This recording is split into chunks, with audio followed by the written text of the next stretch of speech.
Raise an issue. There is a little bit of preamble. I'm not going to do a Senator Heffernan. I'll get straight to the point. My nephew is a pilot. His name is the same as mine, surname.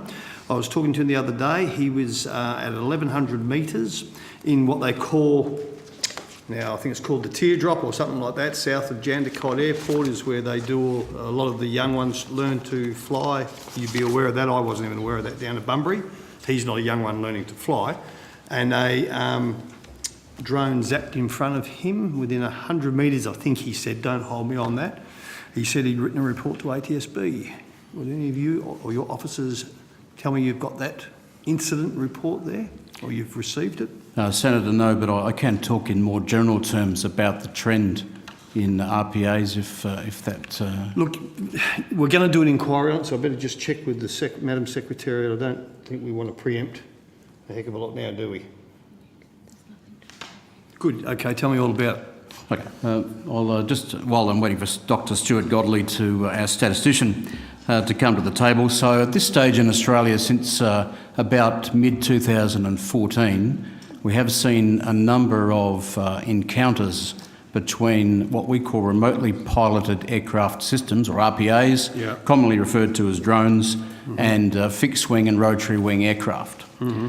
So in terms of that increase, I have the numbers here, which I think it's fair to say they're steadily growing. But we call them encounters because it's very difficult for us to be able to say exactly how close they came to an aircraft. We have had no collisions in Australia that we know of. Touch wood saying that. Thank you.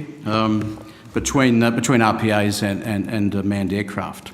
We do have a particular hotspot, and that's around Sydney. And we have investigated 5 such encounters, and we've got currently 3 under further investigation.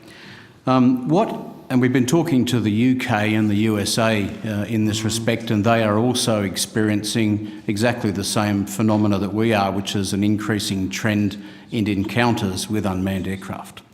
What we don't have a lot of research on, and we've been talking in particular to the UK, who are about to commence some research, is the consequence associated with a potential collision between a fixed or rotary wing aircraft and a drone. So the UK has only just, in the last month or so, commissioned some research, because there are so many variables in relation to, a relative speed, whether it strikes the undercarriage, the wing, the tail, the windscreen, the power plant, etc. So I think it's fair to say that we're looking carefully in this space. We're obviously looking at CASA's new regulations, and we've done a number of investigations, and we have a number more on foot. Okay, tremendous. Can you look? I don't want to go on too much. But what will happen to my nephew's complaint? So your nephew's complaint will be assessed as we do every single incident that occurs in Australia on a daily basis, and a decision will be taken about, 1, whether we investigate, or 2, whether that goes into in the statistics bucket, and we say, well, this is useful information. And I don't want to be a smarty. I don't know how you're going to investigate. Well, it's an interesting area, Senator, as you'd be aware. We've actually purchased, in terms of accident investigation, the ATSB has purchased its own drone, and our intention in terms of going to a rail, marine or an aviation accident, it's of great benefit to us to be able to send the drone up to take airborne footage of the accident site for assessment of risk, etc. Okay, sorry to cut in because I'm mindful of the time. Does this information get passed through to CASA? Because these are the ones, CASA will speak for themselves, and I've heard from CASA, and they can put out all the best wishes in the world that these kids will do the right thing, or they might not even be kids. There is no way known I'm going to be bored on that nonsense. Okay, I think you already got that. Does it go to CASA? Certainly, Senator. Most of the reports that we get are passed to us through Air Services Australia, because pilots will report to Air Traffic Control that they've had an encounter with a drone, and Air Traffic Control then Air Services puts in a incident report, and that goes to both goes to the ATSB and to CASA. Thank you, Mr. Hood. I appreciate you answering that. Senator McCarthy? Terrific. Thank you. Thank you very much. Deputy Chair. I just, Mr. Hood, you were just saying there that you're looking at a number of investigations. Would you, and I just want to have a look at that and examine that a little bit closer. Just how many incidents are being investigated? Sorry, Senator, are you talking in specific terms about drone Yes, investigations? that's correct. So, Senator, we've completed 5 investigations into drone incidents and we have another 3 currently underway. In the past 12 months, we've had 171 occurrences have been reported in relation to drones. 126 were aircraft crews reporting sightings and encounters, and 45 related specifically to remotely piloted aircraft systems specific accidents and incidents. So, for example, a company that is authorised by CASA to conduct photography operations, for example, if their drone crashes, they'll report that as a loss of the drone under the legislation. Can I just go through those figures again, Mr Hood? You completed 5, 3 underway, 171 occurrences reported. What was it that you said just after that?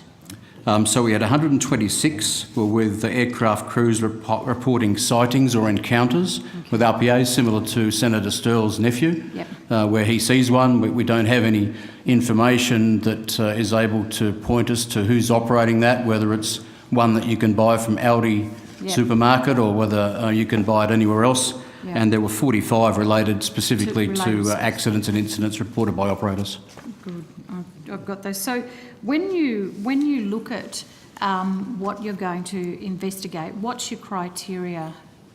So, Senator, I'll pass to Dr Stuart Godley because he's involved in the daily meetings and we have a set of criteria that we use to rate the risk of the occurrence and then make a decision about the investigation. Dr Godley? Don't get stage fright on us now.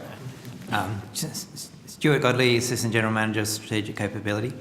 So every day we go through the list of occurrences that have been notified the previous day. We have a list of ministers' expectations, of which the travelling public are at the top of that list. So when it comes to drones, anything that involves either injury or potential injury to a third party would be fairly high on an investigation priority list.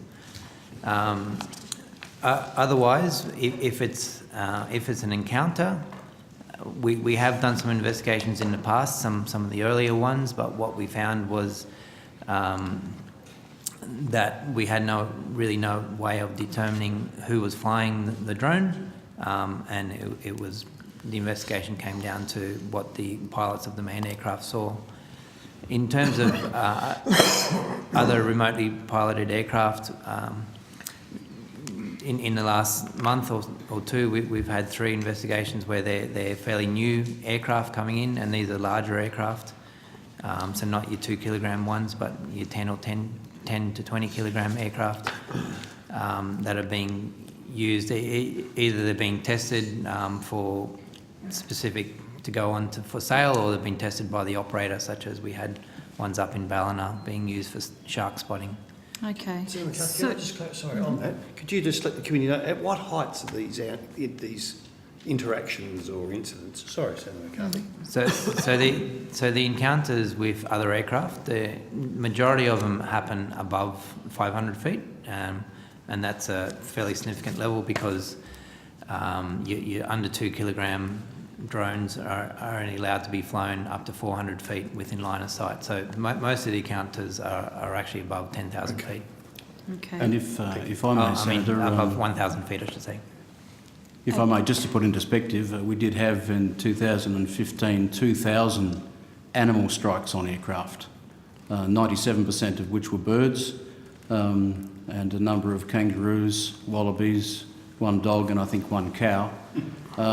If I'm sitting on one of those little pencils of death with no air conditioning, I don't care what hits with a drone or a bird. You're not going to make me feel any better. I just thought I'd just make the point to Senator McCarthy that we're still looking. We're doing a research project currently to have a look at.